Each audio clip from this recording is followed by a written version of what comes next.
Here's the thing about Greece. For every dog we rescue here, we simply choose to leave a dozen others behind. Every time I upload a rescue video, I prefer to exclude footage showing other strays wandering around the dog we chose to save, because I simply cannot answer the same question over and over again. Oh, there was another dog there, did you rescue him?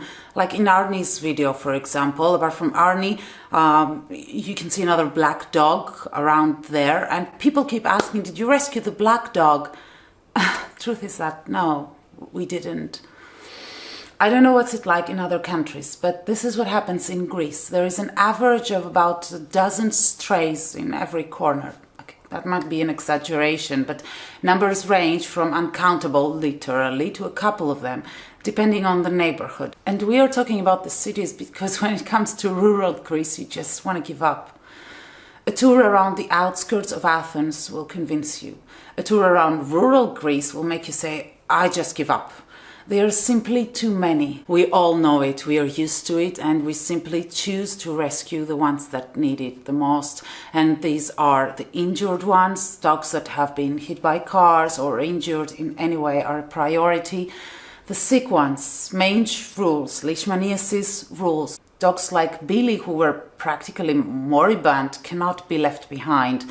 The pregnant ones, letting a dog give birth on the street is simply not an option. The puppies, there are so many puppies.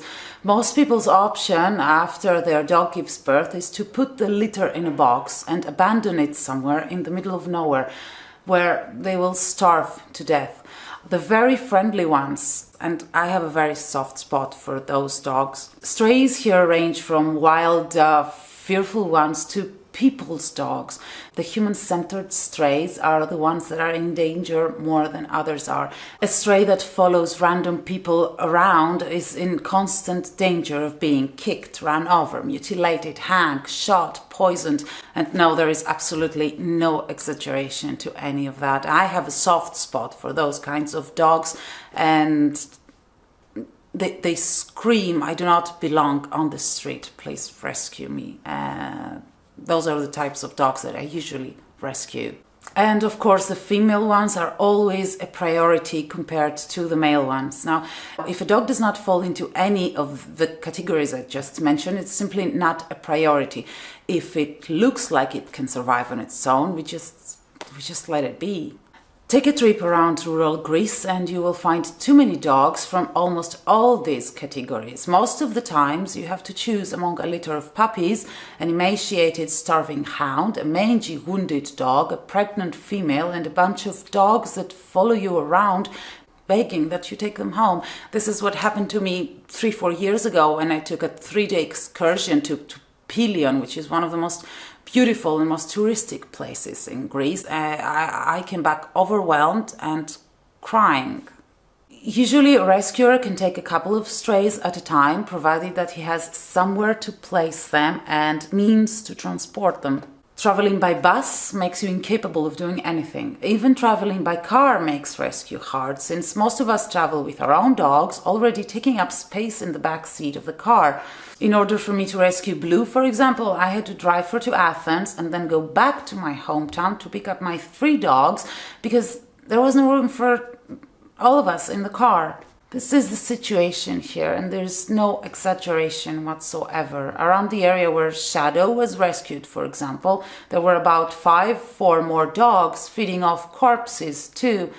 They looked healthy. Shadow was moribund. We could only take one in, so we chose the one that needed it the most. There won't be any solution to this problem anytime soon, so just keep in mind that for every dog we rescue, for every dog you see on this channel, dozens of others are left behind, and most of us actually take on more dogs than we can actually handle. All rescuers are volunteers. All charities were formed and are being run by volunteers, from the board of directors to the least frequent of the volunteers who may foster occasionally a dog or a cat.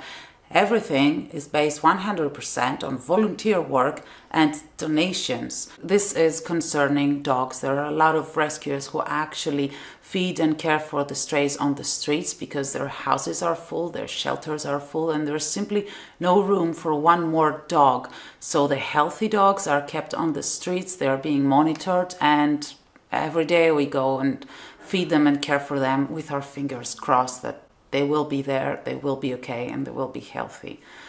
When it comes to cats, the things are 100 times more complicated because the cats are literally millions. And what most charities do is first TNR, which is trap, neuter, and return to their colonies. And again, we rescue the ones that need it the most, which is the hurt ones, the sick ones, the handicapped ones, and the orphaned kittens. I hope this video clarified some things for you. The situation with strays in Greece is a vicious cycle, and I don't know if there's a solution to the problem that will come anytime soon. Thank you for watching.